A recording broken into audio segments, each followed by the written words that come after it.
Arise, shine, for your light has come, and the glory of the Lord has risen upon you. For darkness shall cover the earth, and thick darkness the peoples. But the Lord will arise upon you, and God's glory will appear over you. Nations shall come to your light, and kings to the brightness of your dawn. The sun shall no longer be your light by day, nor for brightness shall the moon give light to you by night. But the Lord will be your everlasting light, and your God will be your glory. Your sun shall no more go down, or your moon withdraw itself. For the Lord will be your everlasting light, and your days of mourning shall be ended. Your people shall all be righteous. They shall possess the land forever. They are the shoot that I planted, the work of my hands, so that I might be glorified. The least of them shall become a clan, and the smallest one a mighty nation. I am the Lord. In its time I will accomplish it quickly. The word of the Lord. Thanks be to God.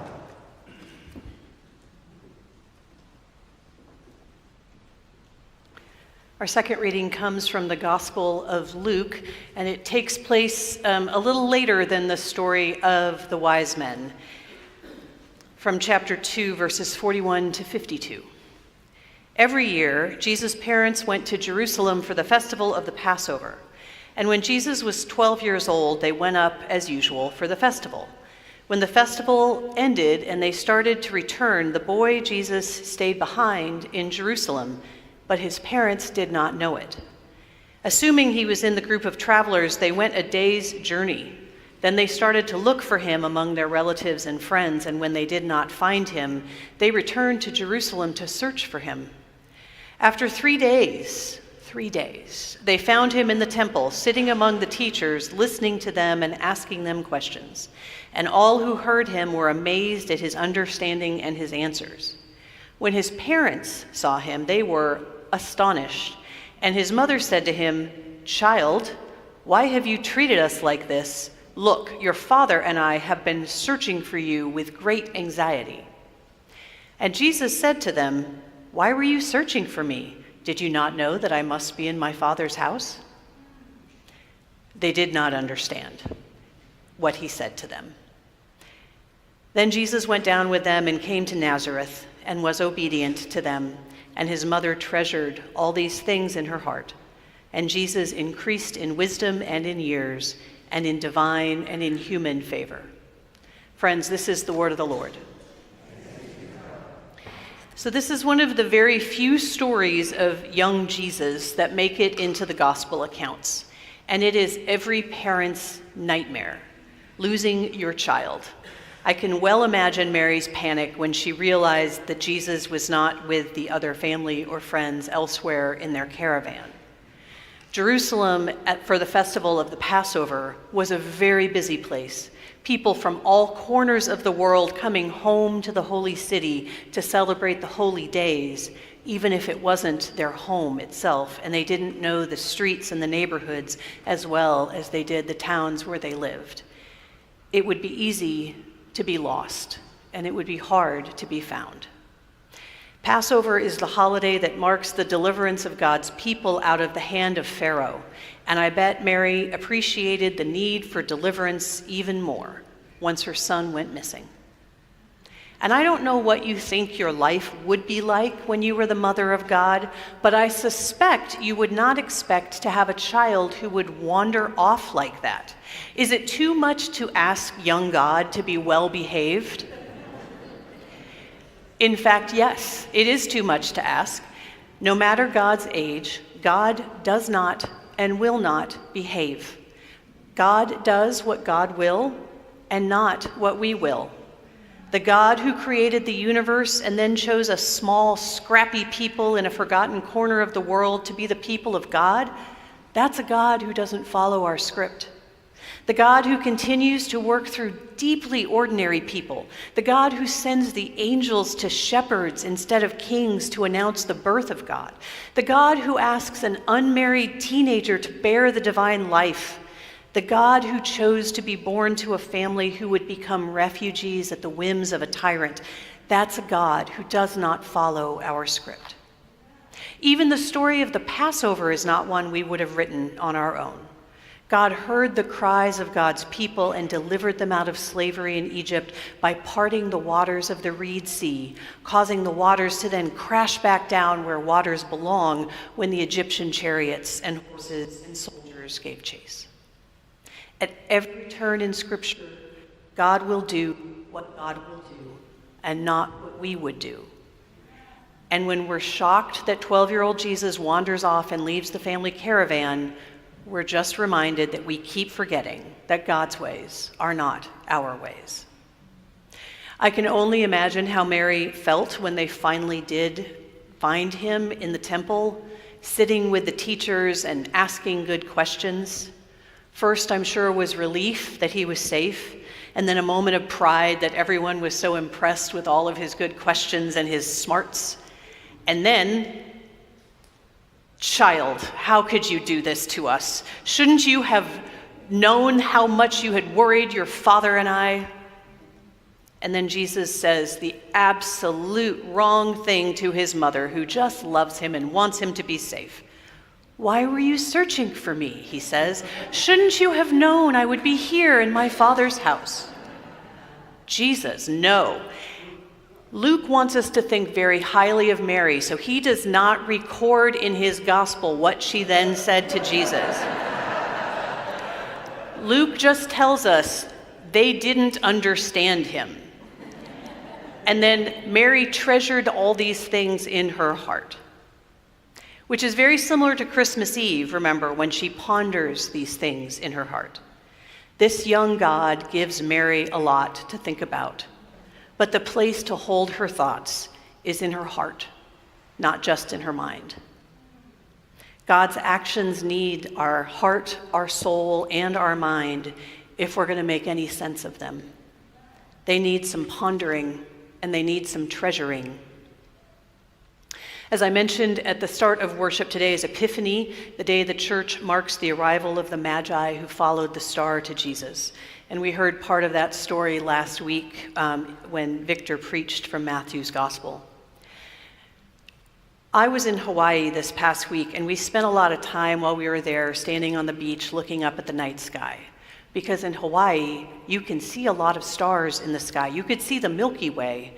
We saw Saturn and Venus and Neptune visible in the night sky. And I know that because I downloaded an app called Night Sky, and it told me that. The reason the stars and the planets and galaxies are easy to see in Hawaii is because we were, as Isaiah said, people who walked in darkness. The night sky is dark in the middle of the Pacific Ocean. You can navigate the seas by following those stars. Well, I can't, but somebody can. People have. It has happened. Isaiah also goes on to say that the people who walked in darkness have seen a great light, and on them light has shined, which means they could no longer navigate by the stars they were used to seeing. When you're a people who walk in darkness, you figure out how to get around in the dark. But when light shines on you, it changes what you can see. You become night blind. While we were standing on the beach looking up at the night sky, if big floodlights had turned on, the stars would have turned off for us. And as I was thinking about this story from Luke's gospel, I was struck by how disorienting it is for us when God's light shines. We don't expect it. The sun shall no longer be your light by day, nor for brightness shall the moon give light to you by night. But the Lord will be your everlasting light, and God will be your glory. And your sun shall no more go down, or your moon withdraw itself, for the Lord will be your everlasting light. This is bad physics. If the moon stopped moving and the sun stopped moving, like planetary problems would happen, right? So this is bad physics, but it's important for us to learn. Are we willing to let God be our everlasting light, to give up the ways we've learned to stumble around in the dark, to give up the constellations we've used to chart a course so that we can instead follow God's everlasting light? The answer to that should be easy. Of course I want to follow God's everlasting light. I'm tired of the darkness that I see in the world around me. I'm tired of the celebration of greed and cruelty. I'm tired of the darkness of violence and the glorification of power. Of course I want to follow God's everlasting light. But I'm so used to stumbling around in the dark. In C.S. Lewis's final book in the Narnia series, The Last Battle, there's one scene that always stays with me, and it's about the dwarves. The dwarves have fought against Aslan, who was the good king, the good lion who stood in for Jesus, because they had followed so many false Aslans that they were done trying to figure out who the good one was. And at the end, the dwarves are there in paradise where war has ended and light is shining, and they refused to acknowledge it or see it. They kept insisting that they were imprisoned in a stable that was dark and smelled of manure. Even Aslan himself comes to the dwarves to try to convince them that they're free, that they're in paradise, to no avail. They say, starting a new lie, are you trying to make us believe we're none of us shut up and it isn't dark and heaven knows what? The dwarfs said. They later insisted Aslan wasn't even there. Don't take any notice, we won't be taken in again. Aslan says they will not let us help them. They have chosen cunning instead of belief. Their prison is only in their own mind, yet they are in that prison and so afraid of being taken in that they cannot be taken out of it. I want to be able to see God's light when it shines. I don't want to continue to think the darkness is the place we're supposed to stumble around. I don't want to choose my own cunning instead of belief. This is another one of those moments that call for our heart and our soul as well as our mind. Where Mary treasured all those things in her heart, that's what this is about. To follow God's everlasting light requires us to let go and to trust, to let go of our need to chart our own course by our own stars, and to trust that God's star will get us where we truly want to go. We'll receive our star words in a few minutes and when we come forward for communion. And if you're following online, be sure to make a comment and we'll draw one for you later. My word this past year was surrender, which felt a little cruel for someone who has control issues like I do. But that word continues to teach me. I could choose my own cunning, or I could choose belief. Like the dwarves, I can let go of my own script and see where God might take me instead of where I might choose to take myself. May I have the courage to surrender and to let God's light be what guides my work, trusting that there is more available to us than the darkness of the world has. President Jimmy Carter died this past week at the age of 100. And no matter what you thought of his presidency, it is hard to fault the way he lived his life. He and his wife built close to 4,400 homes for Habitat for Humanity. He taught a Bible class each week at his church in Plains, Georgia. He volunteered around the globe for fair elections, for health programs. He brokered peace deals. He once said, "I have one life and one chance to make it count for something, and I'm free to choose that something. That something, the something that I've chosen, is my faith. My faith demands that I do whatever I can, wherever I can, whenever I can, for as long as I can, with whatever I have, to try to make a difference." May he rest in peace, surrounded by the light perpetual that he kept following.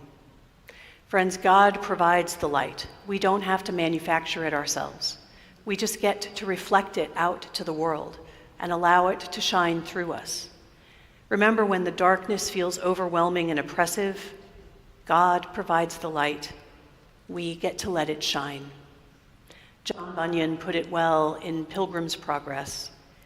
"And I said to the man who stood at the gate of the year, 'Give me a light that I may tread safely into the unknown.' He replied, 'Go out into the darkness and put your hand into the hand of God. That shall be to you better than a light and safer than the known way. Amen.